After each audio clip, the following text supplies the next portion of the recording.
নমস্কার, কেমন আছেন আপনারা সবাই? আশা করছি ভালো আছেন। আর চলে এলাম একটা রেসিপি নিয়ে। আজ বানাবো লাল শাকের ঘন্ট বাদাম বড়ি দিয়ে। তার জন্য এখানে কাঁচা বাদাম কড়াইতে তেল দিয়েছিলাম, সেই তেলের ওপর একটু হালকা ভেজে নিচ্ছি, পুড়ে যেন না যায় সেইভাবেই ভাজতে হবে। যে খোসাটা একটু ছেড়ে এসছে। আর এবারে বড় বড় বড়ি তো, এগুলো একটু ভেঙে গুঁড়ো করে নেব যাতে ভাজাটা ভালো হয়। নাহলে বড় বড়ি না অল্প তেলে ভাজতে গেলে না ভেতরে ভাজা হয় না ভালো। গ্যাস কমিয়ে ভেজে নেব।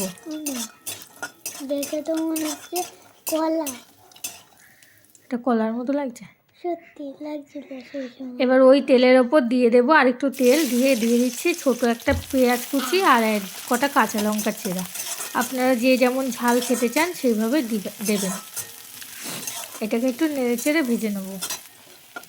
আর লাল শাকটাকে ধুয়ে বেছে কুটে রেখেছি, মানে শাক কেটে রেখেছি সেটাকেই কুটে রেখেছি বলে, ঠিক আছে। এবার দিয়ে দিলাম লবণ, হলুদ দিয়ে এটাকে নেড়ে চেড়ে ঢাকা দিয়ে রাখবো। এর মধ্যে দিয়ে দেবো ভেজে রাখা বড়িটা আগে দেবো। এর কারণ হচ্ছে যাতে বড়িটা একটু সেদ্ধ হয়।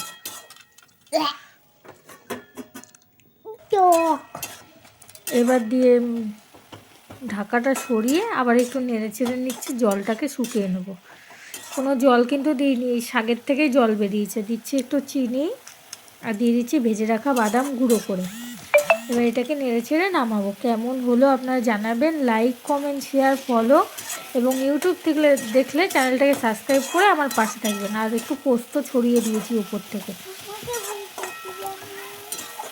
এবার ভালো করে নেড়ে চেড়ে নামিয়ে নেবো। দুর্দান্ত স্বাদের হয় এই শাক ভাজাটা, আপনারা ট্রাই করে দেখবেন। এটা লাল শাকের ঘন্ট।